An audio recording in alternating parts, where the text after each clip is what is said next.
Oke, baik saudara-saudara, kembali lagi bersama saya di Oloan King Channel. Salam sejahtera buat kita semuanya. Apa kabar nih dengan kalian? Semoga kita semua dalam keadaan sehat dan berada di lindungan yang maha kuasa.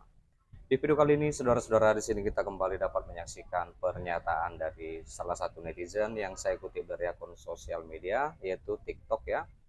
Langsung saja, seperti apa pernyataannya langsung. Oke, langsung saja kita dengarkan pernyataannya. Budi Ari sok-sokan melawan PDIP, ibarat keledai melawan banteng. Salam Pancasila. Budi Ari vs PDIP.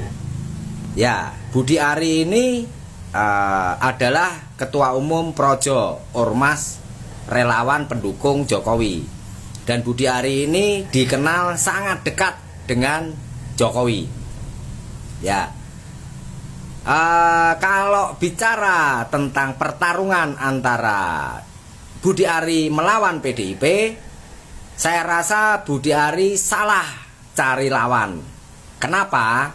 Kalau Budi Ari secara perorangan kemudian menarik atau menyeret PDIP dalam kasus-kasus tertentu, tentu ibarat kancil lawan gajah.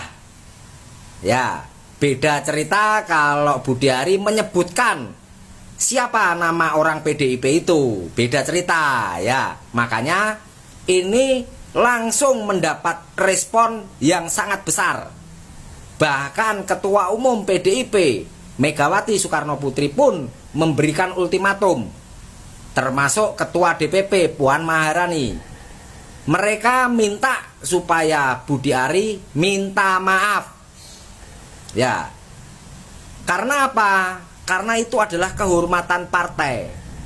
Partai politik itu lembaga terhormat, ya, sebagai komponen pelaksanaan demokrasi.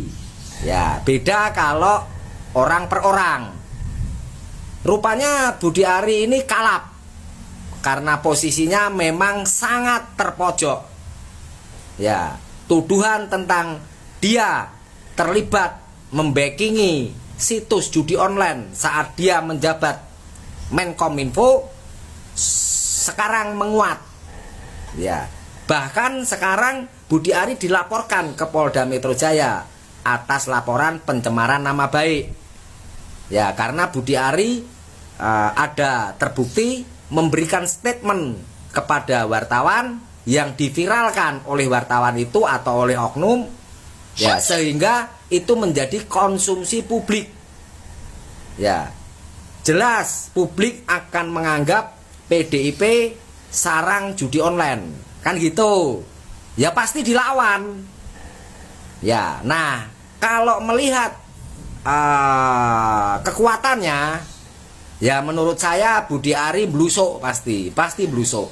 Tetapi kalau Budi Ari mau meminta maaf kepada PDIP, saya rasa masalah ini akan selesai. Walaupun PDIP menyatakan bahwa walaupun Budi Ari minta maaf, laporan ke polisi tetap dijalankan. Iya, itulah dia pernyataan dari beberapa netizen, saudara-saudara, yang saya kutip dari akun TikTok. Seperti apa tanggapan kalian? Silahkan tinggalkan di kolom komentar ya. Sebentar, jangan di skip dulu. Di sini kita kembali membahas tentang dimana Mentan optimis Bulog capai target, Prabowo serap 3 juta ton beras. Wow, 3 juta ton beras ya saudara-saudara. Mana ini angka yang sangat mendukung sekali saudara-saudara dalam persiapan untuk optimis Bulog tersebut ya.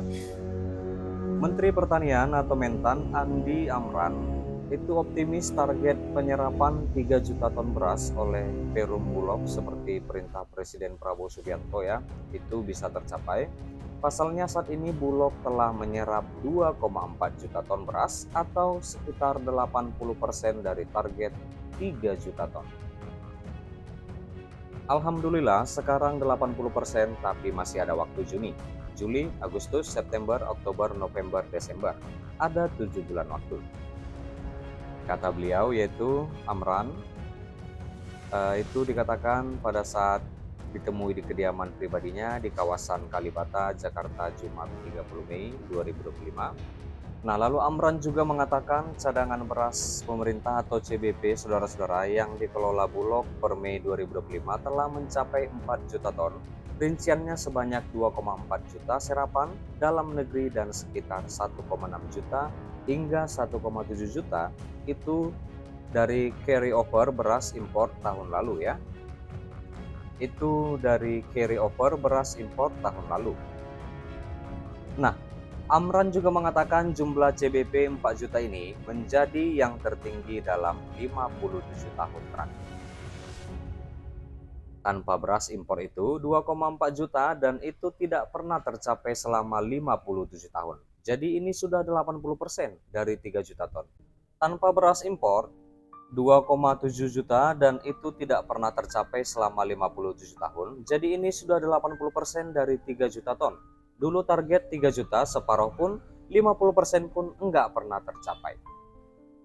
Tegas Amran ya. Amran juga mengatakan saudara-saudara capaian ini terwujud tak lepas dari perubahan kebijakan-kebijakan yang dilakukan pemerintah Prabowo.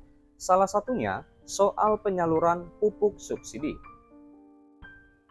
Lambatnya penyaluran pupuk, sambungnya, memang kerap membuat produksi lambat. Ia mengatakan regulasi penyaluran pupuk subsidi selama ini harus diteken oleh 12 menteri. Hari ini beliau Prabowo keluarkan instruksi presiden dari Menteri Pertanian, lalu pupuk Indonesia produsen langsung ke petani selesai. Itu mempengaruhi produksi. Tutup Amran lagi ya saudara-saudara. Nah, lalu Amran juga mengatakan capaian ini terwujud tak lepas dari perubahan kebijakan-kebijakan yang dilakukan pemerintah Prabowo, salah satunya soal penyaluran pupuk subsidi. Lambatnya penyaluran pupuk, sambungnya memang kerap membuat produksi lambat. Ia mengatakan regulasi penyaluran pupuk subsidi selama ini harus diteken oleh 12 menteri. Iya, baik saudara-saudara, sampai di sini dulu pertemuan kita, pembahasan kita, di mana kita juga sudah mendengarkan pernyataan dari beberapa netizen yang saya kutip dari akun TikTok. Seperti apa tanggapan kalian? Silahkan tinggalkan di kolom komentar ya. Dan juga kita sudah membahas tentang di mana Menteri Pertanian optimis Bulog capai target Prabowo kerap 3 juta ton. Menteri Pertanian optimis Bulog capai target dan Prabowo serap 3 juta ton beras. Dan terima kasih juga buat saudara-saudara yang sudah menonton, yang sudah support aku. Terima kasih, jangan lupa di like, berikan komentar kalian di bawah, dan please share video ini dan subscribe dan nyalakan loncengnya. Terima kasih.